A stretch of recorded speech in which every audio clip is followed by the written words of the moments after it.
some people think that their business has to be technical or advanced in nature in order to really benefit from artificial intelligence. And that's just not true. We are going to be doing work for a fruit company. They produce apple-based products, right? So certainly it's not high tech, very low tech, but it's a very good business, and we are going to help them with their order management. So that's an example of a low tech application or low tech business that's using some really powerful AI-driven technology to speed up their order processes. So from the manufacturer receiving, they don't know any different unless nothing is coming through. They are going to do whatever comes through. And the user or the purchaser, right? That delay, again, this is so real in a business case for my business, emails and emails and emails and emails and emails, and people such a waste of time.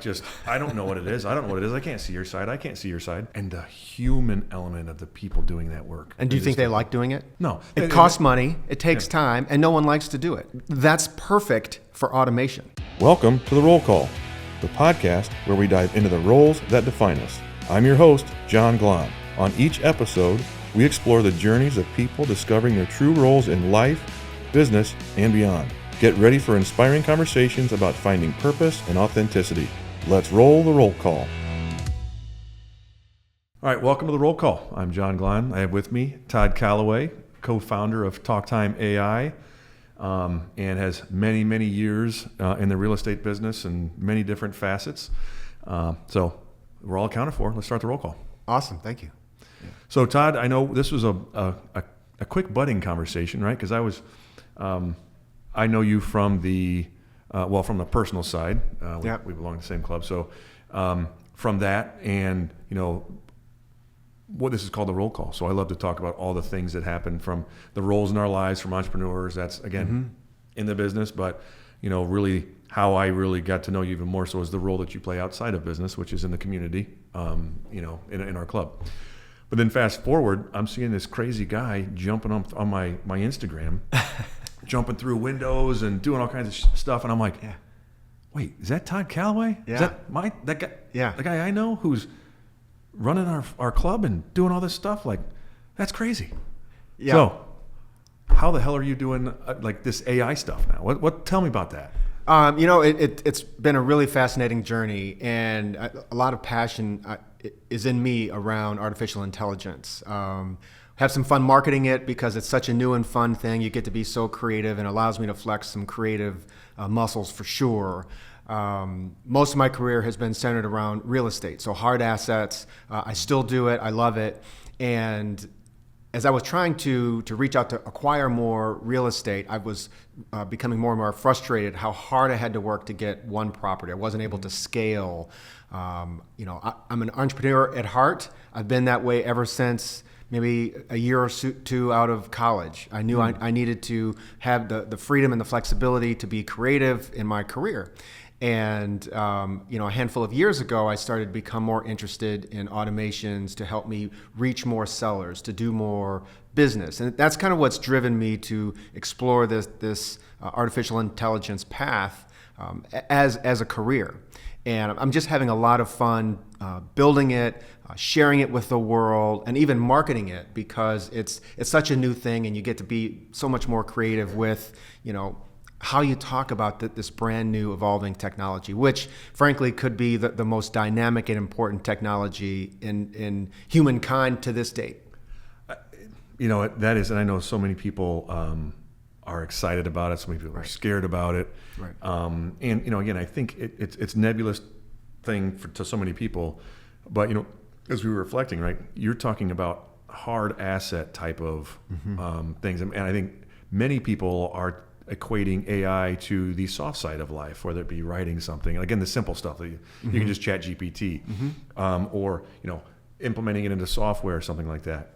But I think what was interesting is often what I've seen, right, the folks that are trying to launch something new with AI or do whatever or software driven, they're the techie side of things.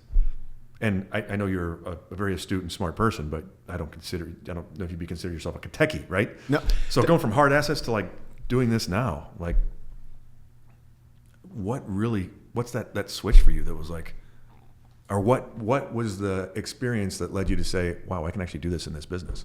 So again, my first foray here was to be able to scale my outreach efforts. So the first AI technology that really interested me was conversational voice AI, where the agents would be able to make outbound calls to whether it's sellers or buyers or whoever. I could touch more, have the AI help me qualify those opportunities, and then let me as a human with empathy and judgment and experience speak to more qualified opportunities. That's what really woke me up to the opportunity of AI. And as I started to reach out and connect with more and more developers, what I learned that the true value is having the artificial intelligence scrape those conversations and properly prepare me and fill my database with the right information so that I was able to be more productive. I didn't have to spend time reading transcripts or decoding any of the results. I was able to so much more quickly get access to the right information and the right qualified business opportunities. So that's really what really got me going down this path. And you're totally right that it's the hard assets that, when done properly, AI can benefit the most. I'll give you an example. We are developing and about to deploy an inventory forecasting, inventory management artificial intelligence system. And just a few short months ago, and even still until we deploy, his inventory management system or pathway would be he would drive his truck around his lot, and where he would see a patch of land that used to have pallets of material. So in this case, we're talking about bricks and cinder blocks, very, down and dirty bricks and mortar, literally. Yeah. And that is not how he would make more if he was out. Well, that's not how to properly forecast your materials, right? So as it turns out, he's probably got 40 to 50% more inventory on hand than he needs of the right materials, and not enough of the materials that he's going to be selling in a mere 30 to 60 days. So this will allow him to get access to the right information at the right time to right size his inventory levels. And the result for him will be hundreds of thousands of dollars of cash back in his pocket that he doesn't have deployed to the wrong hard assets. With that type of mentality that you were mentioning, right? That is some old school mentality that has gotten them very far, right? They're a successful business, right? I can imagine how does the conversation go with someone that has, again, that's not Stone Ages, but it's pretty far back as far as like the use of technology, right? So to take it from that leap all the way to where you are today, how do you get him to see he or she to see that? Well, it's interesting because these business leaders that have these established, brick and mortar businesses or manufacturing level businesses that are not huge, small, medium-sized businesses, they want in many cases to be AI forward.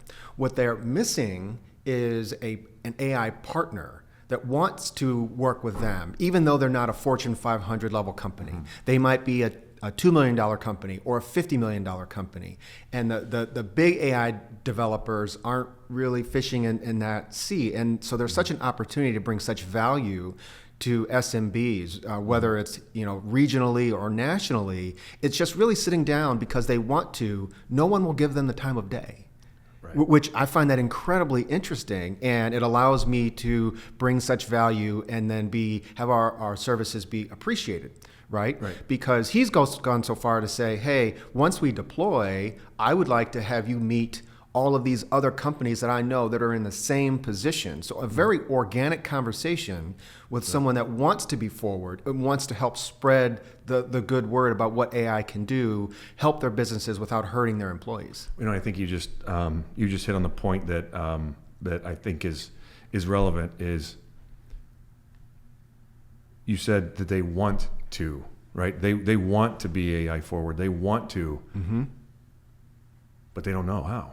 They don't know how. Right? They don't know what is possible. That's exactly right. And that is actually the harder conversation.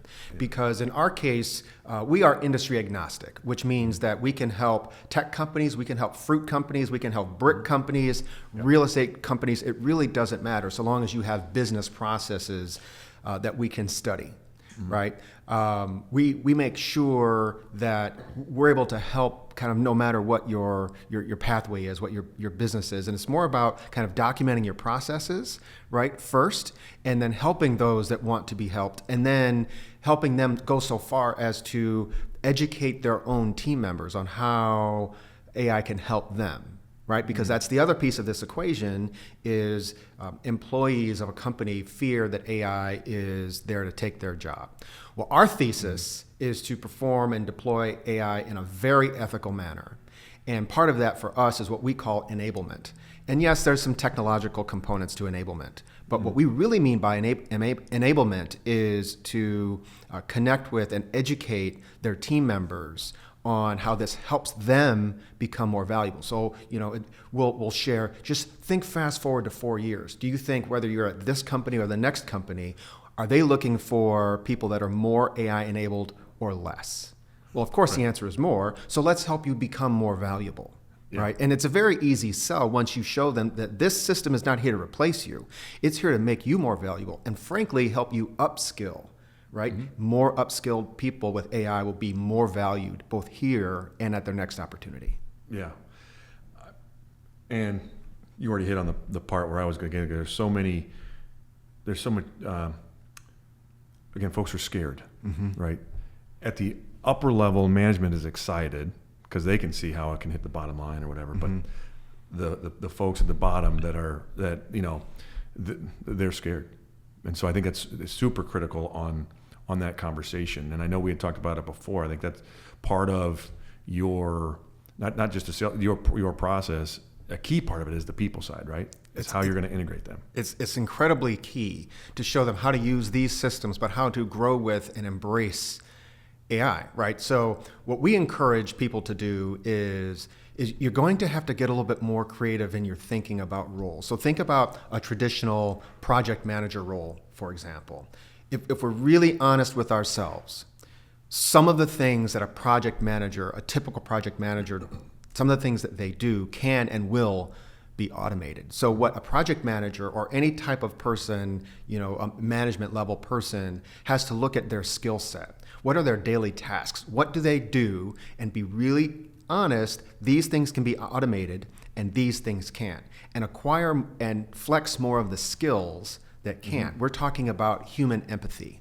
We're talking about nuanced conversations with team members, cross collaboration, having a really nuanced account level specific conversation with a client. These are things that AI in 2025 is not able to do. So acquire and demonstrate more skill that involve human interaction and human nuance as opposed to things like data entry. So what'll happen with that project manager role, some of the tasks that current project manager does will be automated.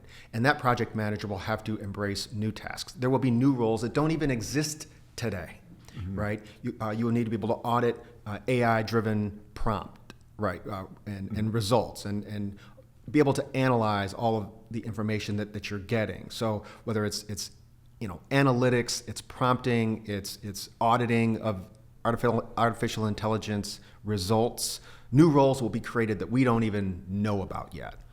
Yeah, and also what I'm hearing is that I'm a firm believer in people living in their genius and working in their genius, right? Patrick Lencioni, God bless you, 6 Types Working Genius, right?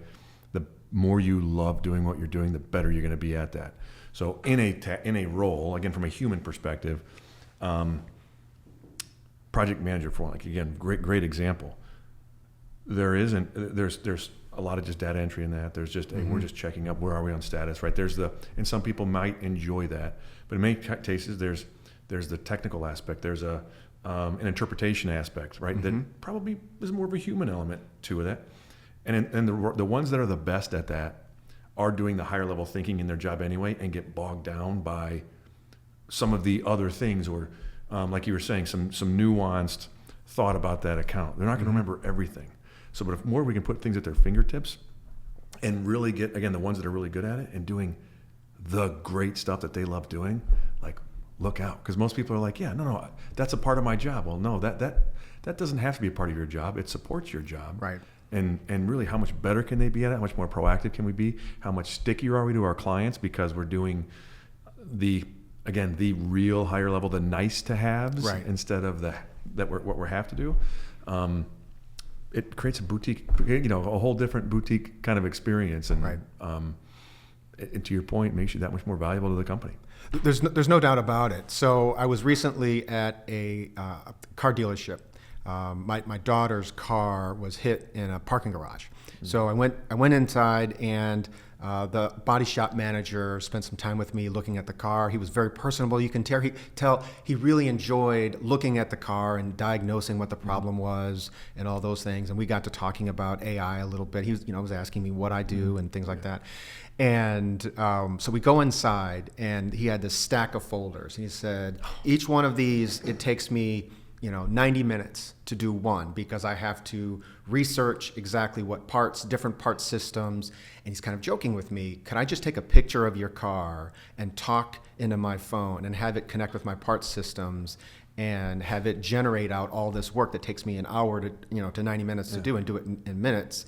And he thought he was being funny.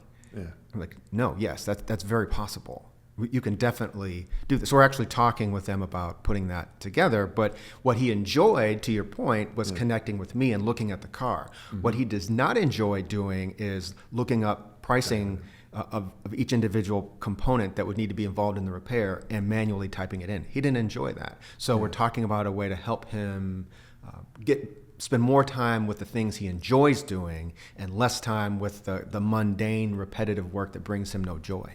Well, no, and absolutely, and he is employed by the dealer to get you to do the work, right? That's right. And I'd love to know how, again, how much really, most people think that once you go in the dealer, people are just going to do the work. Well, sometimes it's like, I can't afford to do it, or I'm going to go try to find it somewhere else. Yeah. But if you have that person who is paid to be the one to curate that experience for you, it's amazing how much as a customer, you find a way to do it, because you're like, you know what, it's right. He means well. He's not pushing on me, but he, again, that sales connection. Right. What does that translate into? So just kind of, Right. Well, and I appreciate his viewpoint from that perspective as well, is not being afraid to ask, how can I automate some of the things that I actually do? So to be that forward thinking, I think that's pretty doggone cool. Yeah, then look out for what he's from the organization. Right. They're like, yeah, what else could he be doing in the organization, right? That's right. That's right. Yeah. No, that's fantastic. The other part so tell me about your process. Like, so how do you, because I'm hearing you talk about one of the things we have to do is document your process. Mm-hmm. That means you got to know business. That's exactly right. So the group that we've assembled is very skilled at working with a business just to understand what they do, right? And identifying, a good place to begin. A great place to begin with artificial intelligence would be a process that is low lift and high return.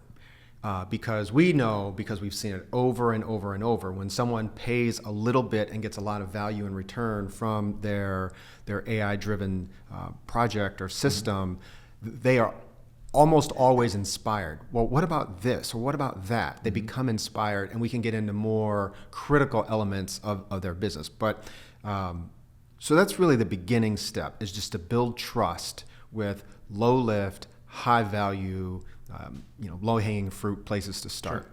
And then once we identify what that is, there's a 3-step process, and we really work to make this super simple. The first step is discovery. We want to talk to you about your business. What do you do, right? And what are some of your pain points, places where you feel you're not getting the most out of that particular process. We document it. We talk about whether or not that is something that can be automated, something that can be driven by artificial intelligence. Will it give you access to more meaningful insights faster for more efficient production or higher profit margins, or whatever the case might be? Is we have to document that. Now, part of that discovery process is to identify potential tools, AI systems that can do it, and then also the ROI. We don't build anything before we know that this proposal will generate a positive ROI for that business. There has to be a promise that the system that we know can be achieved. And we don't want to start drilling through the mountain until we know we can get through the other side. So part of that is, so you had this particular business process. You currently pay X number of people to do this process, and you pay a certain amount of dollars. Okay, so that's choice one. You keep doing what you're doing. Choice two is we build something from scratch, which we can. We can build something from scratch, and maybe that's more expensive than what you're already doing. We don't know until we actually figure it out. Choice three is maybe we take a series of off-the-shelf tools that maybe by themselves don't accomplish your full objective, but when properly integrated, can. And we'll look to see which one of those things is going to give you either more speed and or higher profit margins. So that's really step one, is identifying what opportunities are there, and then identify what to do about it and how much. Step two is then enabling your people. Okay, this system will come in and accomplish your objective, and it's good for you for reasons 1, 2, and 3. We want to make you more valuable. And only then will we get to step 3, and that's development and integration. So we don't start by pushing tools. We talk about solving a business problem. A handful of different ways, questions to go. One just came to mind is like, what's the average ROI time with some of these, with the tools you've had so far? I'm going to hold off on what I think, but. On the longer end, it's 8 to 10 months. On the long end? On the long end, it's 8 to 10 months. And that is significant ROI. So let's look at. Most businesses thinking years as far as ROI, right? They're accustomed to, I've got to make this investment. It's how many years do I need to do this? But let's look at the inventory management example, because we've already defined that one. We are forecasting that in 10 months, he will have a 30 to 40% reduction in on-hand inventory, but the right kind of inventory. In other words, things that he wouldn't sell for 12 months. Why don't we not make any or buy any more of those things, right? And so in 10 months-ish, we believe that he'll experience a 30 to 40% reduction. In other cases, it's much faster. Sure. So one of the applications was an energy survey company.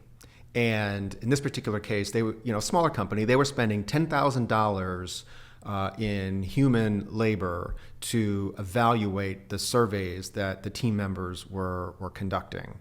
And by having the AI perform just the analysis component, right? So they could take these team members and have them talk to more, survey takers. But the analysis component, we were able to, within 60 days, cut that cost from $10,000 per month to $600 per month. That's a 94% reduction in cost in 60 days on that one process alone. Wow. That changes the dynamic in the conversation when, for any business owner, like listening to this now, right? Yeah. That is, and again, many businesses all different, but there are also very common things that there is something to be saved at some point. And again, that's just people not knowing about it. So it again, in that type of ROI, like anyone would take that leap on that. That's called smart business, right? For sure. Holy smokes. Yeah. And so the next thing that I was kind of hearing to, or kind of going back to, that I think it is interesting for prospective people to buy, or to move forward, is that philosophy of the, and I'm going to butcher it already, but find the lowest hanging fruit with the highest pay, versus what I think most people are scared of. Again, like me, I've implemented ERPs and CRMs, and I'm accustomed to having to stare down a big number of trying to implement something that will be painful. We already know it, what you call it, all the SAP, all that kind of, any business I've ever been a part of, selling for or whatever, is, implementing SAP is like massive pain, massive investment. And sometimes hard for people to get to understand the ROI. Right. I think many people are thinking, like, I have fallen into the trap of, if I have to go implement some AI, it's like, okay, what's my budget? Because again, that's common business practice. Well, what's your budget for AI? How the hell do I know what I need? Because you may tell me this story, like the dealer coming in and like that, to me, is solving a multi-million-dollar problem. Oh, yeah. Potentially, right? Especially when you scale it across multiple. And so if most people are coming in thinking like that's going to be hard to get over a hump. But when you say if I can, the right way to like stair step it, like you said, like you can self-fund these projects. And in the way that I'm hearing you, and I'm sorry, I'm just throwing that out there, of like starting low, and then, the one client that whatever they just saved funds the next thing. Mm-hmm. And so it's a wheel that, if done properly, doesn't have to be so damn scary from those of us who are accustomed to running on budgets and right and figuring out how to fund this nebulous thing. You're so right, and that's how many people do see it up front is nebulous, which is why. And you asked a little earlier too, like how's that conversation go? And it goes so well with the inspiration that comes from use cases. And we share use cases, and we'll say, these use cases aren't your type of business, or maybe not your type of industry, but the type of problem that you're facing was very similar to this company, even though they're in a different type of business. And once they see the problem being solved, and when you compare that to, okay, here's the answer before we even build anything, is if you do this, you will only pay this many dollars to solve this problem. You're currently paying this many dollars. That gives you an ROI of Z, right? And that makes it easy to understand. So forget the nebulous, piece of this, and focus on the result. The result will be you will get the answers this much faster, and you will pay this much less for them. Well, right? Then it's like, okay, well, can I see it? Well, it really doesn't look any different than what you're already doing. What we're building is, generally speaking, sometimes it has an interface and sometimes it doesn't. Most times it just connects directly into your current ERP, and you don't even know that it's there. What you get is access to the information so much faster, right? And it can be as simple as an interface that looks like ChatGPT, where you can ask, tell me the outlook for SKU number 475. What am I looking at over the next 12 months versus what I have on hand? And then the artificial intelligence agent that we've produced in this instance, again, going with the inventory management example, will look at the ERP. That will know how many units you have on hand, what you're typically selling in terms of that type of unit. But it'll also consider things like housing starts or whatever business outside data would affect your production levels, and give you a very thoughtful answer. Right, combining not only what you do historically, but what the market is currently looking for. So yeah, there's so many ways to kind of tackle that. Well, and again, what you just brought up is, and I know you kind of glossed over it, but like I don't know certainly on a day-to-day basis, any companies that would look at, from an inventory management perspective, and overlay. Now they might do it strategically, in certain instances, but overlay with like what's the industry doing, what is actually out there on a day-to-day. That's not just looking at this problem here. That's like, well, wait a minute, there's a whole different opportunity, right? So it understanding what could and should be out there. Most companies feel and they know, but like when you start overlaying that, right, most time that's happening that's a vacuum, right? That's marketing over here, looking at this over here. Inventory management is just looking about how we run this business, and you're kind of intermixing. We are, and that I touched on it a little bit earlier, and to bring that kind of full circle, new roles that don't exist today. So the person that would look at this output and say, okay, we have this many units. Typically, we sell this many units on this month, so we either need them or we don't need them. But the market is saying that the housing starts are really skyrocketing. So, if you have a big customer, Lowe's or some other large business, right, they're going to need these types of products. But the role that doesn't exist today is the person that looks at this AI-driven output and forecast model and analyzes it.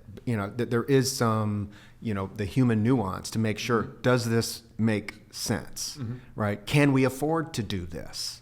Right? So you don't just go do something without knowing if you can afford to do it. Do you have the staff? Do you have the capacity to do these things? So these are roles that really don't exist. Again, to your point, is having the person that will take this output and really make it meaningful in their business. That type of analytics from a human is really important in 2025 to do AI properly. Yeah, I want to also talk through, and maybe not necessarily dispel because I can oversimplify, but again, going back to the scar tissue that I and many have of integrating different software platforms or whatnot, right? APIs, and that's where again, we all know where we've paid a lot of money to try to make that happen, and it's been painful and blah blah blah blah. How does that change with you, or what's the response to that, like the old way of doing it versus now? So one of the things that we try to do is lift some of that weight off of our clients' shoulders. We are not looking for them to take on an active role in transforming the systems. So again, we'll kind of stay true to the example with the ERP that we're integrating into for the inventory management example. There was an API element to that naturally. There was all sorts of upgrades that needed to be handled. Well, we stepped in. Why don't you let us speak to the ERP leadership, and we will help you do that so that you can spend your time running your business. We want to find the quickest and least intrusive way to give you this value without taking your time. We're not hiring you as the client to spend time to do our work, right? Yeah, that's the other rub. Yeah. So we want to help make it simple and easy. And as an organization that really strives for that longer term relationship, that fractional AI partnership, right? We have to behave in a way that demonstrates our fiduciary to your business. And that doesn't mean by creating more work for you, right? Yeah, you nailed it. That's the other part of it, right? We just signed up to do this. Now, who's actually going to run it from our side? Right. Especially when it's something new you haven't done before. Right. And I know that's where it falls apart in most instances. Right. We try to make this really, really simple. We did, in this particular case, 2 days of on-site discovery, and maybe 3 hours at a time, so not heavy. And from there, maybe in the development phase, which we're in right now, we're looking at an hour every week to 2 weeks, which is not a heavy lift, right? And it's because of the discovery work that we did in the beginning, right? We really wanted to make sure that we had a good grip on not only their processes, but what outputs are important to them. Mm-hmm. And that's an important thing to understand as we go into development, so that we can take as little of their time moving forward as possible.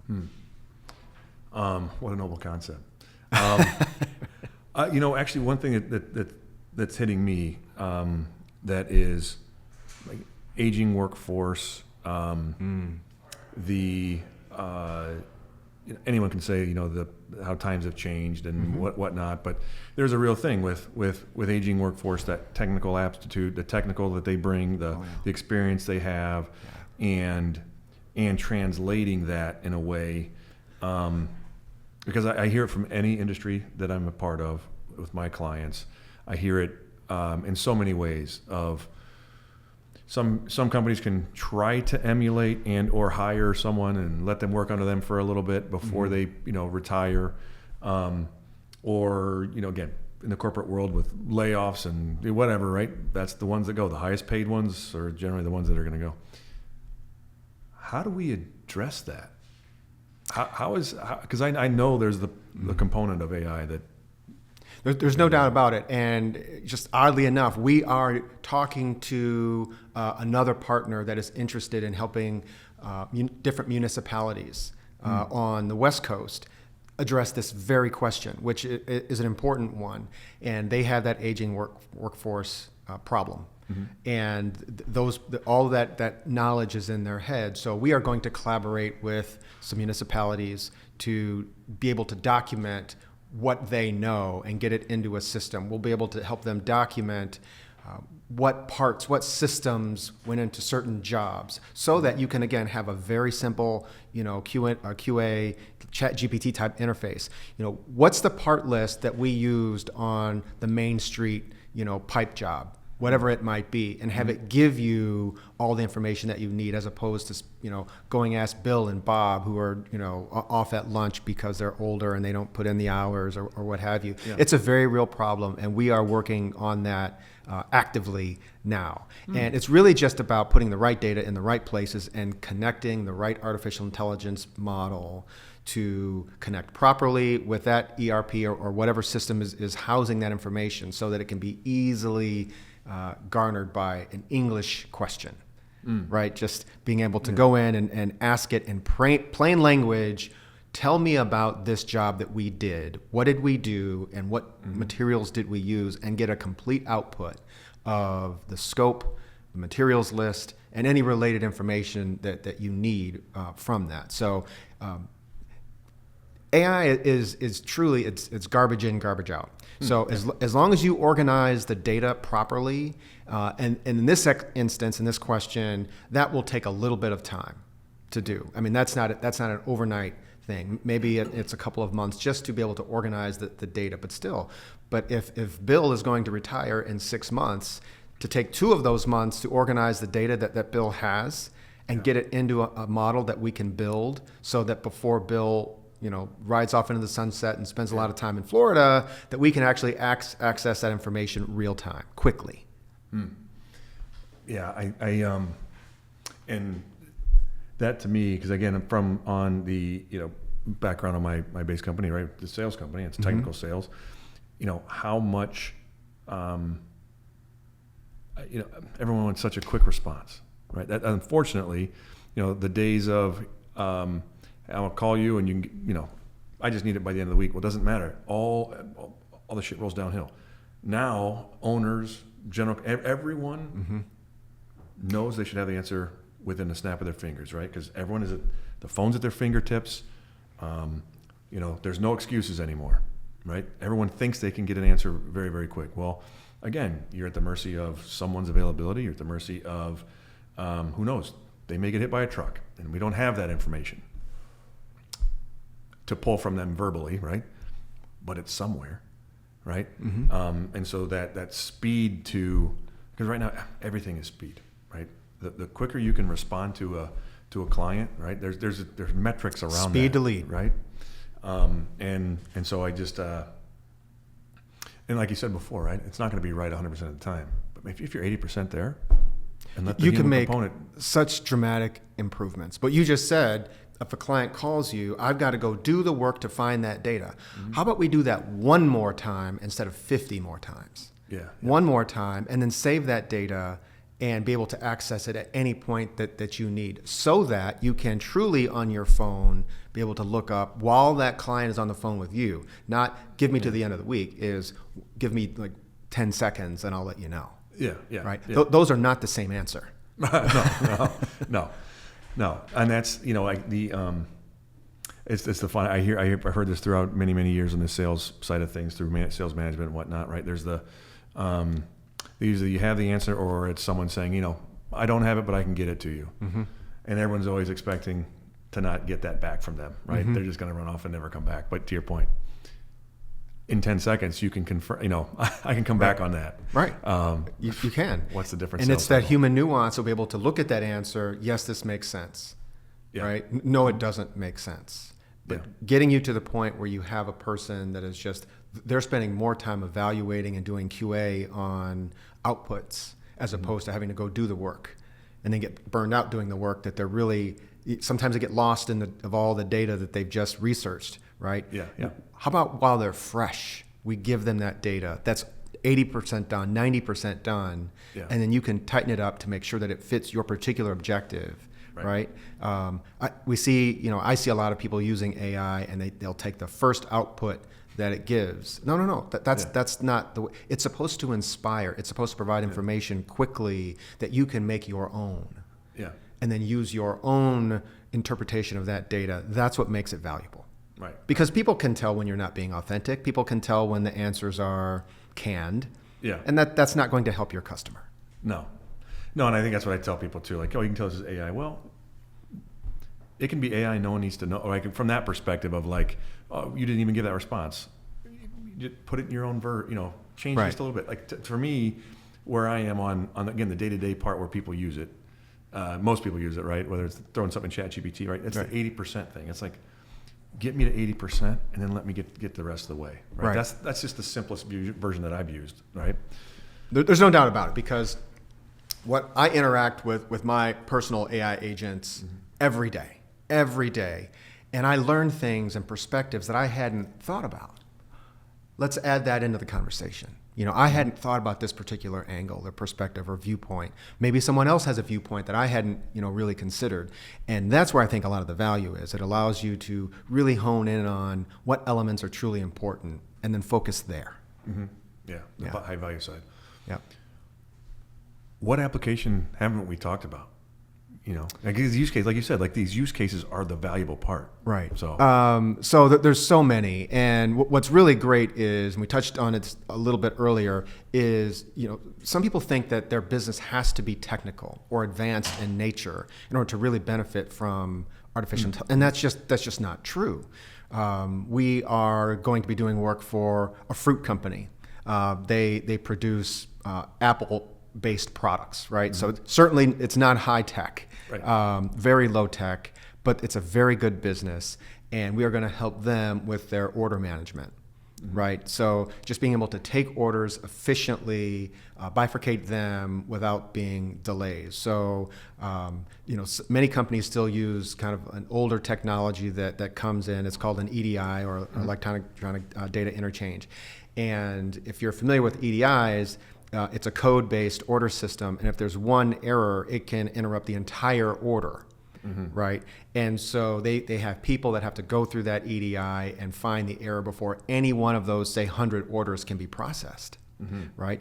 And so we're going to help them have AI intercept those orders and analyze them first, find any potential errors, and fix them before the order is processed, and let you know what the problem is, if there's a problem. That way, you're speeding up, you're turning from potential days of delay into moments of work to fix and get those orders processed so that people aren't waiting. So that's an example of a low-tech application or low-tech business that's using some really powerful AI-driven technology to speed up their order processes. Yeah, and and that is a real issue, and time suck, money suck on both ends. That's correct. Right. So from the manufacturer receiving, they don't know any different unless nothing is coming through. They're going to do whatever comes through, and the user or the purchaser, right? That delay or because this is so real in a business case for my business. Emails and people. Such a waste of time. I don't know what it is. I can't see your side. I can't see your side. Yeah. Right. And the human element of the people doing that work. Oh. And do you think they like doing it? No. It costs money. It takes time, and no one likes to do it. Yeah. That's perfect for automation. Yeah. Oh no, absolutely. And then again, what does that do to the client, the customer experience, right?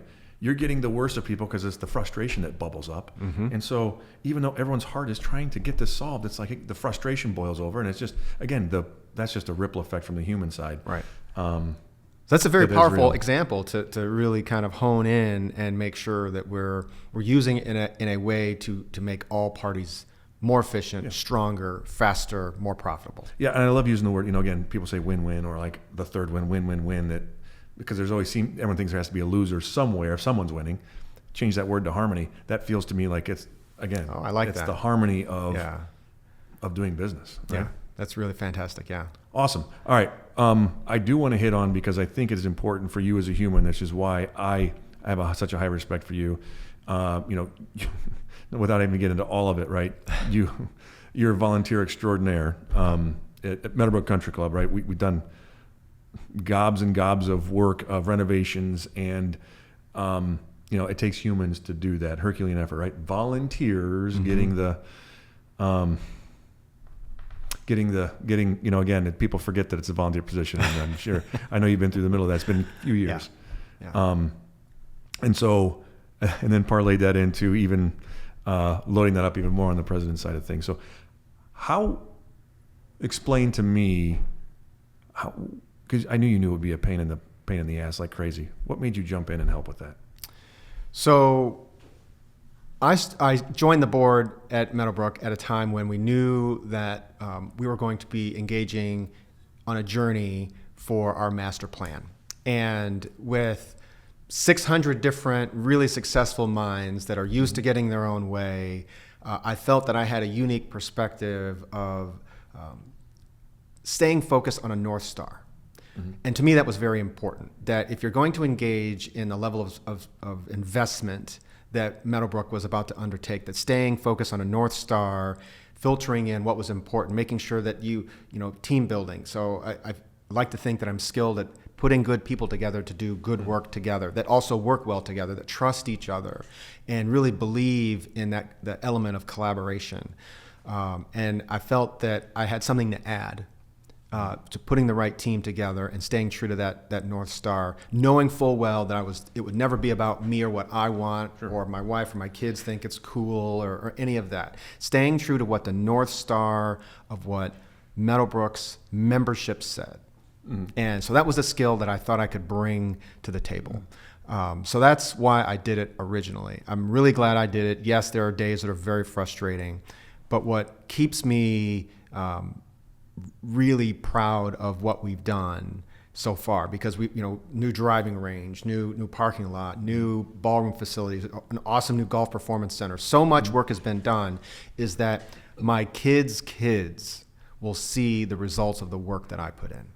I can't tell you how much joy that gives me, that my kids' kids will see it. Forget, one golf rule or another that somebody, whatever. Yeah. My kids' kids will see some really cool things and get to enjoy the work that I did. No, that's great. And actually, and then, that is such a ripple effect, right? You said 600 times their guests, times their kids, times their grandkids, right? It is it is an amazing experience. And again, the hours that I know you put in, because I come from the volunteer space as well. And, it's laborious at times, right? You're dealing with some BS, but right. And I know, and again, based on what we had to do, right? This is COVID and rising construction costs and delays and blah, blah, blah, all of it. That was all of what you were dealing with. And it was a full-time job at times, I believe, for you. There are weeks I spent more time than I would care to confess on it. Yeah. My wife knows, and she's been such a saint about it. So yeah. Well, again, that's where, again, for me, in my heart, what makes this world go round is entrepreneurs, and then also people that give, and that's not in the form of, can be a form of money, but giving of time. And so that role that you've touched on for so many folks, and again, it's tied to your role as your family. Kudos to you, and thank you. No, I appreciate that. It's great. I do get, people that give me, feedback on one thing or another.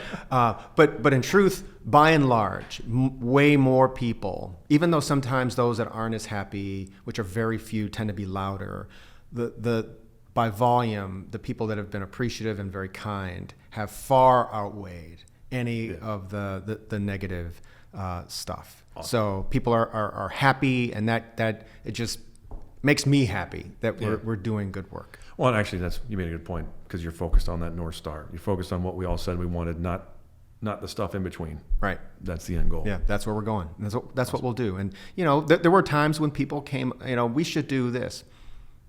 No. No, that's not what we agreed to do. The membership said they wanted, by a vote of 85+% that this is what we want. So that's what we're going to do. Right. Awesome. Yeah.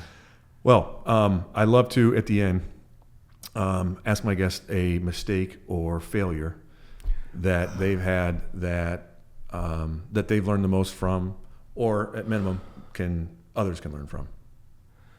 Wow. Mistake or failure. So I think that's really, really powerful and interesting. And I don't know if it was a mistake or a failure, but just as a result of COVID, let's go back to the Meadowbrook. And you talked about, the impact that COVID had on pricing and contracting costs and things like that. But the prices went up, and there was nothing that could be done. And I committed at the beginning of that project that I would always be completely transparent about our cost drivers. And I think to the point of where others can learn is, even if it wasn't our fault per se, what people can learn is that, and this is one of the hardest things I ever personally had to do, is stand in front of our entire membership and tell them exactly how much we were going to be, our budget was going to be impacted by these rising costs. And this was not an insignificant number. That was incredibly difficult. So for me, the lesson was, honesty, transparency still ruled the day. And even as hard as it was to stand there and say, look, here's the truth, that you have to do that. And the result was, I felt my relationships with so many people got even better because they just respected the transparency and the truth around being able to stand there and say, you know what, our entire economy is feeling this, and this is how it impacts what we're looking to do. So I think that's the greatest lesson, even though if it wasn't a failure per se, we definitely misjudged, at least to a degree, the impact that was going to have. And to stand there and say, here's the truth that we now know, we've recalculated, here we are. Be transparent, be open with those things, and your relationships will be even better for it. You nailed it. That's the one I harp on continually, right? Communication, vulnerability, honesty, because you can't control everything. That's in business. That's everything, right? Yeah. What you can control is how you show up and your transparency, right? Because you're not going to undo that. No. The world's doing that. No. Right? So they said water always finds the level, right? Yeah. The truth will find its way. So why don't you just be the one to share? Yeah. Well, awesome. Well, Todd, how do people get in touch with you, with TalkTime AI, to transport their company? So you can always reach me directly at just Todd, Todd, at talktimeai.com. So TalkTimeai.com. If you want some use cases and to see the things that we're doing, the systems that we've put together, just visit talktimeai.com, and there's a page for use cases. It shows you some of the things that we're doing. And what I always encourage businesses to really make sure that they keep in mind as they look through, whether it's our use cases or anyone else's, is don't get too tied up on, well, they can only do these three things. That's really not the point. The point is inspiration, is that they can solve a business problem, and to be inspired by that use case, and then take it the next step and ask this question. Hey, if you can do that, what about this? Can you do this? Is this possible? And then we'll talk about it, and we'll let you know if it's possible, but also if it's practical. Because you have to balance those two things. There's the art of practical and the art of possible. And if you don't have both, you probably don't have a winner of an idea, right? So talktimeai.com, there's a phone number, there's an email there. There's also a calendar. You can book a time. We can have a session and just kind of talk through your ideas and then make some intelligent recommendations from there. Awesome. Well, love it, Todd. Thanks for the time. John, Love I appreciate it. So it's a many lot people are of going to fun. benefit from this. Yeah. So, thank Appreciate you. it. Make it a great one. Awesome. Yeah. That's a wrap. Thanks for tuning in to The Roll Call with John Glahn. If you enjoyed today's episode, be sure to subscribe for more insightful conversations. Remember, discovering your true role in life is a journey worth exploring each and every day. Until next time, keep defining your path and living your authentic self. This is John Glahn signing off.